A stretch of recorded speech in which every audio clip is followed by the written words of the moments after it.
കേരളത്തിൽ ഒരു വനിത ഒരു ദിവസം 232 രൂപ വെച്ച് ജീവിക്കണമെന്ന് പറയുന്നതിനേക്കാൾ വലിയ അപമാനവും ആക്ഷേപവും വേറെയില്ലെന്ന് ഓർത്തഡോക്സ് സഭ തൃശൂർ ഭദ്രാസനാധിപൻ ബിഷപ്പ് ഡോക്ടർ യോഹന്നാൻ മിലിത്തിയോസ് പറഞ്ഞു.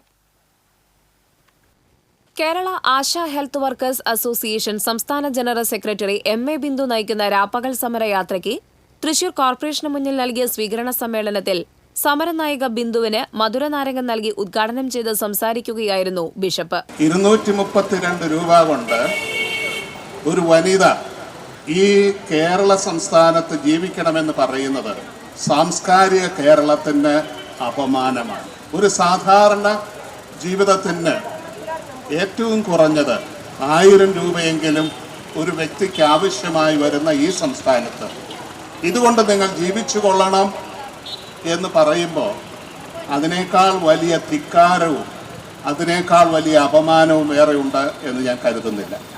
ഈ ആശാവർക്കർമാരുടെ ആനുകൂല്യങ്ങൾ വർദ്ധിപ്പിക്കാതിരിക്കാൻ കാരണമായി പറയുന്ന ഒരു കാര്യവും എനിക്ക് ബോധ്യപ്പെട്ടിട്ടില്ല.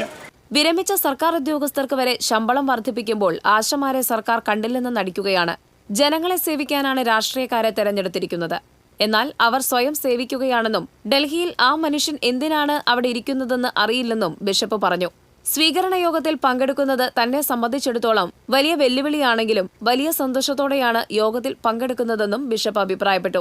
10 ആശാവർക്കർമാർക്ക് ഒരു വർഷത്തേക്ക് 1000 രൂപ വെച്ച് നൽകുമെന്നും ബിഷപ്പ് യോഗത്തിൽ അറിയിച്ചു. ജില്ലാ സ്വാഗത സംഘം ചെയർമാൻ MP സുരേന്ദ്രൻ അധ്യക്ഷത വഹിച്ചു. ജാഥ captain M.A. Bindu, doctor PV Krishnan Nair, UDF ജില്ലാ chairman TV Chandramohan, general convener Kusuman Joseph, മുൻ MLA അനിലക്കര, CMP സംസ്ഥാന നേതാവ് ജോസ് മാരോക്കി, K. അരവിന്ദാക്ഷൻ തുടങ്ങിയവർ സംസാരിച്ചു. ആശാസമരം 102 ദിവസം പിന്നിട്ടതോടനുബന്ധിച്ച് 102 മധുരനാരങ്ങകൾ ചടങ്ങിൽ വിതരണം ചെയ്തു. സ്വീകരണ സമ്മേളനത്തിന് മുന്നോടിയായി ആശാഭരിതം എന്ന തെരുവ് നാടകവും അരങ്ങേറി. TCV news, Thrissur.